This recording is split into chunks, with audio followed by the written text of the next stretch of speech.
आपल्या महानगरपालिकेत आम्ही निर्णय केला।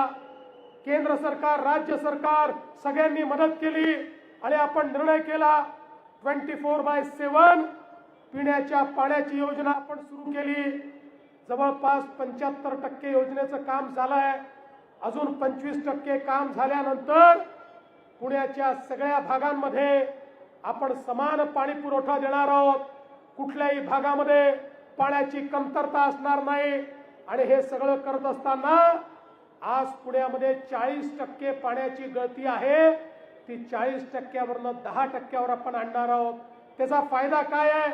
एकीकडे पाणी वाचणार आहे, दुसरीकडे हे जे 30% पाण्याची गळती आहे याचे पैसे कोण देतं?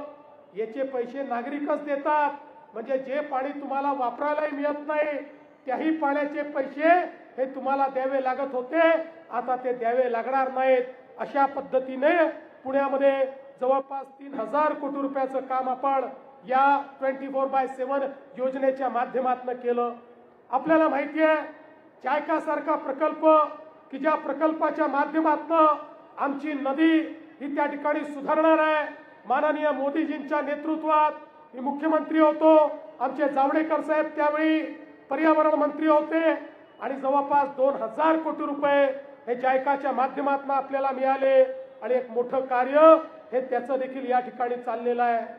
पण बंधू भगिनींनो, काय केलं हे नुसतं सांगणार नाही, काय करणार आहे हे देखील मी सांगणार आहे। कारण आमच्या जवळ या ठिकाणी पुण्याकरता एक डेफिनेट प्लॅन आहे। पुणे शहर हे महाराष्ट्रातलं नाही, देशातलं पहिल्या नंबरचं व्हायब्रंट शहर कसं तयार करायचं, या पुण्यामध्ये आलेली जी गावं आहेत त्या गावांसहित पुण्याला एक मेट्रो सिटीचा दर्जा कसा द्यायचा या संदर्भातलं एक डेफिनेट विजन आम्ही तयार केलेलं आहे। आणि म्हणून मला सांगताना या ठिकाणी आनंद वाटतो की आम्ही 2030चा एक पुण्याचा कॅपिटल इन्व्हेस्टमेंट प्लॅन तयार केलाय। या प्लॅनच्या अंतर्गत पुण्यामध्ये पायाभूत सुविधा तयार करण्याकरता 44,000 कोटी रुपयाची गुंतवणूक ही आम्ही करणार आहोत। आणि या 44,000 कोटी रुपयामध्ये पुण्यामध्ये पायाभूत सुविधा निर्माण करून पुण्याचा ट्रॅफिक आणि पुण्याच्या व्यवस्था या कशा प्रकारे चांगल्या होतील हा आमचा प्रयत्न असणार आहे। पिण्याचं पाणी असेल, स्वच्छता असेल, नदी पुनरुज्जीवन असेल, गृहनिर्माण असेल, आरोग्य सेवा असेल, पर्यावरण व्यवस्थापन असेल, ट्रॅफिकचा त्या ठिकाणी व्यवस्थापन असेल, अशा सगळ्या गोष्टींकरता हे हवेतलं नाही आहे। 44,000 कोटी रुपयाचा प्लॅन हा आपण तयार केलेला आहे। लवकरच तो प्लॅन देखील आपल्या समोर अधिक डिटेलमध्ये आम्ही मांडू। जवळपास आता या पुण्याकरता विकसित महाराष्ट्रासोबत विकसित पुणे देखील तयार करण्याचा निर्णय आपण घेतलेला आहे आणि त्या संदर्भात आपण पुणे ग्रोथ हब तयार करतो। या पुणे ग्रोथ हबच्या माध्यमातून आज महाराष्ट्राची अर्थव्यवस्था ही $580 अब्ज आहे। आपण प्रयत्न करतो की या $580 अब्ज अर्थव्यवस्थेत पुण्याचा हिस्सा हा 70 अब्जचा आहे। तो 70 अब्जवरनं त्या ठिकाणी $280 अब्ज पर्यंत म्हणजे 4 पटीने वाढला पाहिजे। अशा पद्धतीनं या पुण्याचा विकास आपण करणार आहोत। याचा अर्थ काय आहे? याचा अर्थ असा आहे पुण्यामध्ये मोठ्या प्रमाणात रोजगाराची निर्मिती ही करण्याचा निर्णय आपण घेतलाय। हे पुणे हे देशातले एक व्हायब्रंट शहर म्हणून या ठिकाणी काम करताना आपल्याला पाहायला मिळेल। आज बघा अर्बन मोबिलिटीमध्ये दरवर्षी पुण्यामध्ये 3 ते 4 लाख वाहनं वाढतात।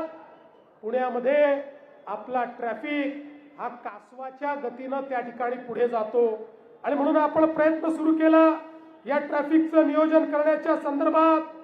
पुण्याची सगळ्यात मोठी अडचण काय आहे?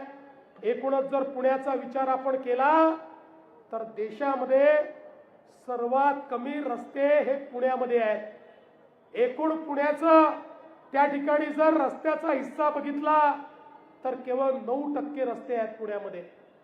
म्हणजे आपण जर इतर कुठल्या शहराचा विचार केला 18%, 22% रस्ते असलेली शहरं ही आपल्याकडे आहेत.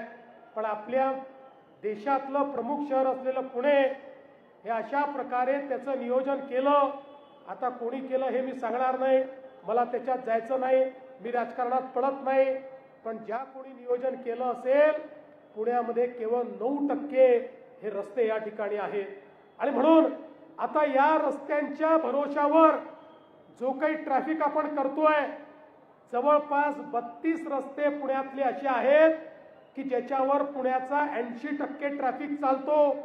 आणि या 32% रस्त्यांवर त्यांच्या कॅपॅसिटीच्या 2 पट किंवा 2.5 पट ट्रॅफिक आहे.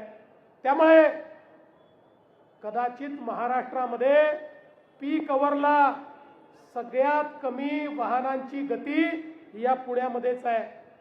10 ते 12 किलोमीटर प्रति तास एवढ्या गतीनं केवळ या ठिकाणी वाहनं चालतात. आणि जोपर्यंत याची इम्प्रूव्हमेंट आपण करणार नाही तोपर्यंत पुण्याची वाहतूक ही आपण सुरळीत करू शकणार नाही. आणि म्हणून एक मोठा प्लॅन आपण तयार केलाय. एकीकडे मेट्रोचं जाळं, दुसरीकडे या पुण्यामध्ये 4000 इलेक्ट्रिक बसेस आपण घेतो आहोत की ज्याच्या माध्यमातून पब्लिक ट्रान्सपोर्टचं स्ट्रेंथनिंग आपण करतो आहोत. आणि यासोबत हे जे 32 रस्ते मी सांगितले, या 32 रस्त्यांना देखील मोठ्या प्रमाणात त्या ठिकाणी